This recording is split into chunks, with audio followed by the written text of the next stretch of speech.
This new Social Security bill will go nowhere, according to one expert. I'll let you know which bill and why it'll go nowhere. Also, three changes coming in this year, 2024, to Social Security that you're not going to want to miss, and latest talks from Congress. Mr. Johnson is new at his job of Speaker, but he is not new to this issue.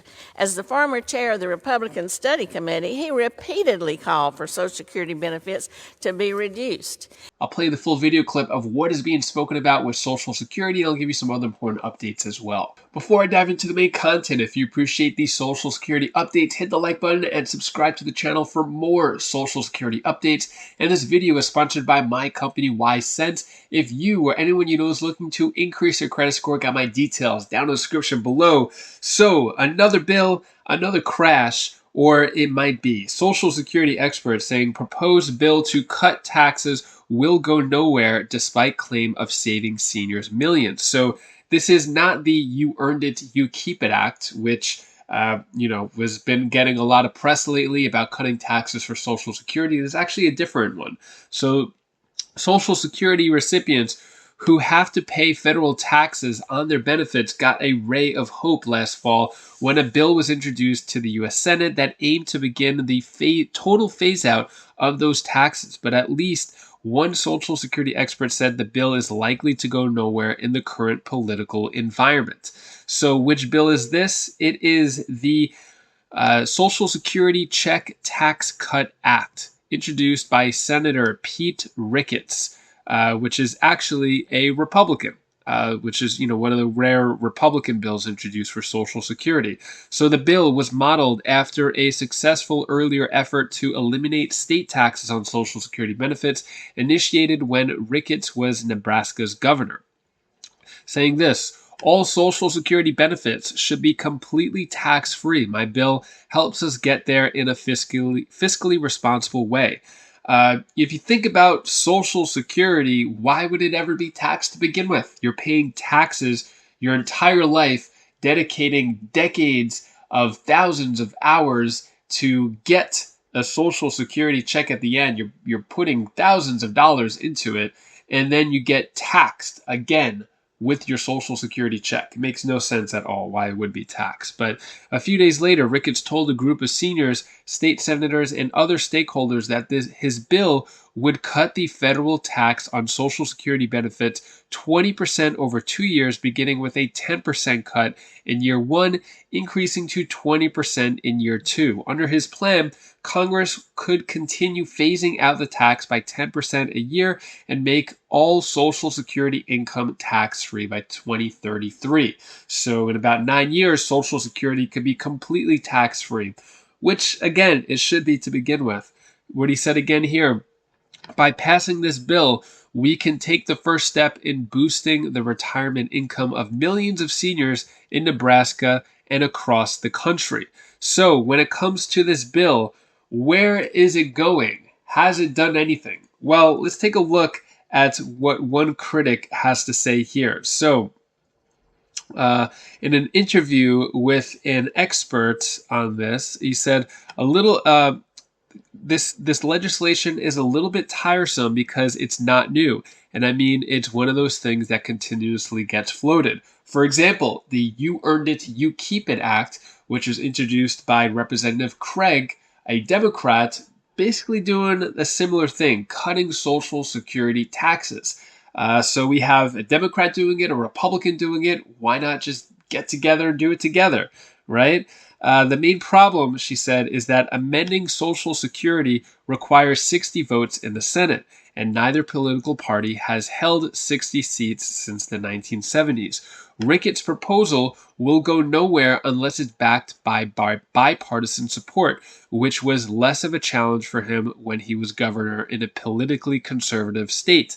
But our junior senator may not understand now the importance of reaching across the aisle on these types of initiatives. So basically saying it's going nowhere because there is gridlock in Congress. But as I just mentioned, if you see my past videos, the "You Earn It, You Keep It" Act is a Democrat sponsored bill. This is a Republican bill basically doing the same thing. They both want Social Security cuts. When are Republicans and Democrats going to get together and at least pass something about Social Security? I have a feeling, I have a hunch that 2024 is going to be the year, not because of a lot of people saying it, but mainly because it's an election year and they're going to try to get stuff done to get your vote, as they do every 4 years. So we'll see what happens with that. Moving on, three Social Security changes in 2024 you need to know about and may not have noticed yet. So the full retirement age has changed. So for anyone who turned 66 prior to 2024, the full retirement age was between ages 65 and 66 and 6 months. But if you're turning 66 in 2024, your full retirement age is 66 and 8 months. And if you're not hitting this age until 2026, your full retirement age is going to be 67. So be aware of that. Number two, earnings limits have changed. So when it comes to earning, spoken about this before, it all depends. If you will not reach full retirement age for the entire year, you can earn up to $22,320 in 2024. If you'll reach full retirement age in 2024 but haven't already, you can earn up to $59,000. So, and then there are taxes and penalties as well. Number three, high earners could pay higher taxes. So, anyone in 2023, Social Security taxes on income was up to $160,000.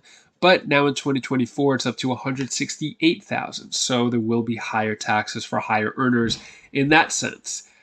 So yeah, that's all I have to say about these three changes when it comes to what Congress is doing, or mainly just talking about when it comes to Social Security. Take a look at this. And before I show you this, I just want to point out the reason why I keep showing these clips from Congress video after video is because I think it's really important you as a taxpayer and Social Security recipient, you know what Congress is doing, what they're talking about when it comes to Social Security. So that's the reason why I'm showing you that. So if you appreciate how I show you the latest updates, articles, news, and video clips, hit the like button and subscribe to the channel. Without further ado, take a look at what's being said here. Well, thank you very much. I want to thank my colleague, Mr. Larson, the ranking member of the Social Security Subcommittee, for his leadership on this issue, for organizing this important special order to talk about the work that Democrats are doing to protect and expand Social Security, and thank him for doing a telephone town hall with me for the people in District 1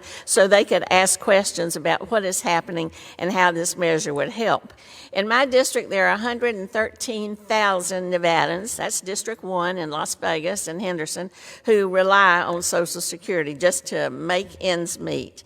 It represents the U.S. government at its very best. In fact, it is one of the most successful programs in our history, and it's vital that we protect it for future generations. Now, while we're here talking about what the Democrats want to do to protect and expand it, the Republicans, even as we speak, are continuing to threaten Social Security.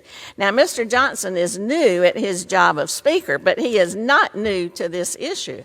As the former chair of the Republican Study Committee, he repeatedly called for Social Security benefits to be reduced. In fact, this year's Republican Study Committee budget would cut benefits by 13% and, at the same time, raise the retirement age to 69, providing seniors with fewer benefits for more work. Raising the retirement age would disproportionately harm low and middle income seniors who rely most heavily on Social Security, forcing them to delay their well-earned retirement, often from backbreaking jobs. Furthermore, the Republicans' terrible labor HHS appropriations bill would cut Social Security funding by 30%, closing 240 offices around the country and extending wait times for service. We cannot let Republicans do this and play games with your Social Security. That's why I'm very proud to be an original co-sponsor of Mr. Larson's bill. You have heard the ways that it protects and expands Social Security. We need to bring it up. We need to pass pass it, and I stand strongly in support of that. Thank you, thank and I the yield back. If you're curious about the latest push for Social Security cuts, what is being said from both Democrats and Republicans, you're not going to want to miss this video, as I play a video clip of a Republican saying how he wanted to cut Social Security and root out Medicare and Medicaid. So click that video now, and I'll see you in that video. Take care, be safe. Thank you for watching.